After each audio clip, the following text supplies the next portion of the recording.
Okay, we're in the final day of our discussion of how do you build your sphere of influence, this 100 cups of coffee strategy. Well, now you're at that place. You're at that place where you have your list, you either know them directly or you know someone who does. And it's time to begin to build the relationship.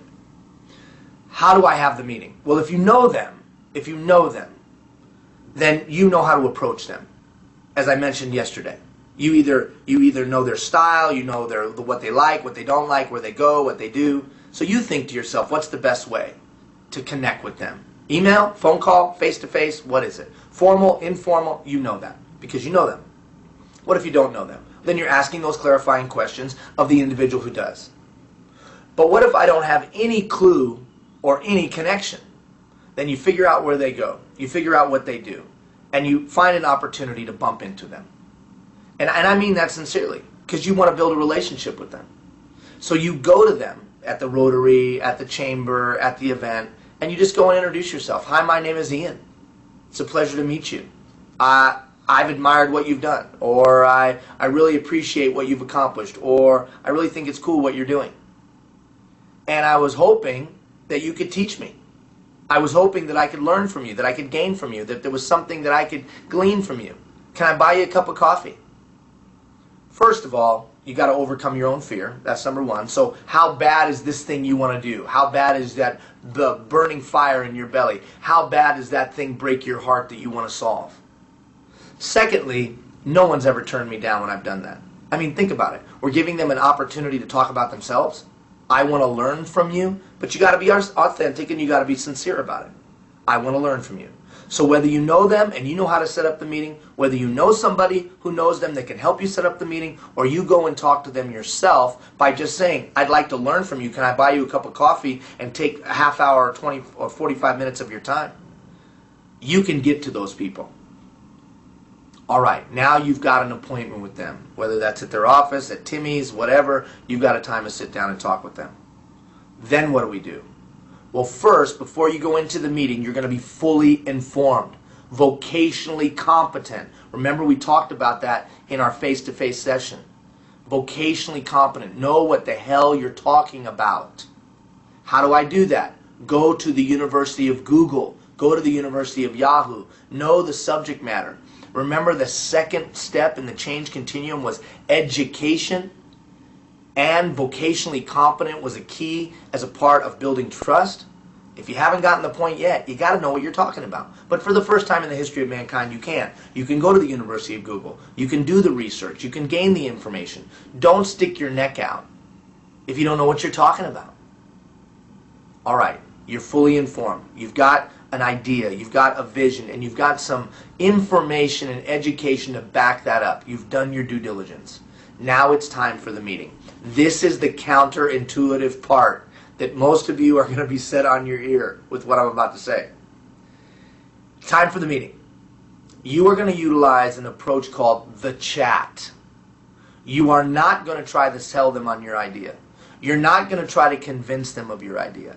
You're not going to pepper them with why your idea is the best thing going, or your initiative, or whatever it is you're trying to do, whether it's within an organization or outside. Whether it's within a community or whether it's across the country. You're going to use the chat because what this meeting is really about is building a relationship, a trusting relationship. So what's the chat? As it says in the email, the chat is about listening 80% of the time, talking 20% of the time. There is nothing more powerful in relationships than a person feeling like they've been understood by the other person in the relationship. Covey said it pretty well. Seek first to understand, then be understood. And I try to, take that to another level and spin it in such a way that it's applicable in this dynamic. In other words, I'm going to sit down and have this chat. I'm going to listen 80%, talk 20%. I'm trying to understand their needs, their wants, their desires, their hopes, their aspirations. And whether it's for them personally or their organization. I'm trying to better understand their drivers, their motivators. In an attempt to do what? Find alignment. I'm trying to listen to them and what they hope for, what they dream of, what their goals are, what their aspirations are, so I can find a relatable and a place that we can relate and where we can align. I'm going to try to find a place to further their goals, their dreams, their hopes. I'm going to try to find a place that I can make their thing come true. So, 80% of the listening, 20% of the talking. I'm going to be asking open-ended questions to gain greater insight to them as a person or their organization or both. I'm going to try to give them a sense that I do understand. And you know, you can use the parroting techniques. So what I understand you to say, or you can just have a conversation, a casual conversation, where you just say, wow, that's really cool that you've done that in your life. If that's why you did this, or that's really neat that you guys had that experience in your organization. Is that why you did that? To come to a place where you understand. And you might even recap. So because of those factors, that's why you're deploying this new initiative? Or because of those drivers, that's why you're doing this thing? Well, yeah, Ian, that is exactly why we're doing it. Oh, okay, now I understand. When you get to that place, then you can talk to them about what you're doing in the context of how you can further their agenda. I met with the mayor one time. I wanted to open a school, so I met with the mayor. I didn't talk anything to the mayor about the school I wanted to open for transitional or homeless families. All I said to the mayor was, Mayor, what's on your agenda? What's important to you? What are you trying to accomplish in this term? And he talked about kids. And he talked about kids in poverty. And he said, that's really something I hope to achieve. And then I was able to say, well, that's funny, Mayor.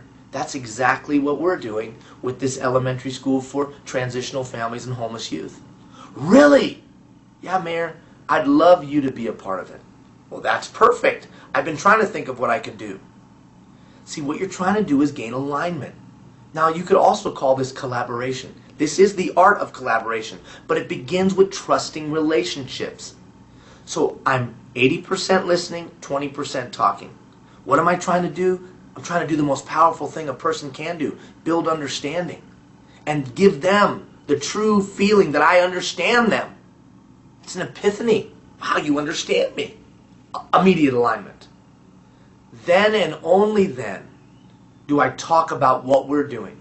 And because I'm fully informed, and because I have knowledge, and because I've done my research, I really can show them how there's alignment. In that moment, you will have synergy. In that moment will be the beginning of the collaboration. And in that moment, they will come to the realization that you're really about helping those around you be better. Because you let them talk about their dream, and now you're talking to them about how you're going to enhance it. Trusting relationship. It's the beginning. Now that might take 1, 2, 3, 4, 8, 10, maybe even 100 cups of coffee. But I'm going to put in that time and energy to truly understand what they're doing, or truly understand them. Because in the case of an individual that you're trying to build that relationship with, you're trying to understand them, that person of influence, and build a relationship with them. Yeah, but Ian, what if I come to the end of that and we find that there's no opportunity for collaboration or synergy or anything? Well, at least you have a trusting relationship with a person of influence. I cannot overemphasize this approach. 1, because it's effective. 2, because it completely differentiates you in the marketplace. You'll be completely different than anybody else. 3, it is those strong relationships that you need desperately to accomplish things that have never been done before. It's not going to be just the surface motivators of money or fame or fortune. It's going to be deeper than that. That's what you need to accomplish things that have never been done before. Trust me, I know. And then finally, it's sustainable. It lasts. It lasts because the ties bind strong, the relationship. It's effective, it differentiates, it has the ingredients necessary to take on the challenges you face, and it's sustainable. Does it take work up front? Absolutely it takes work up front. 100 cups of coffee. Building trusting relationships with people of influence to get things done. Take care, everybody.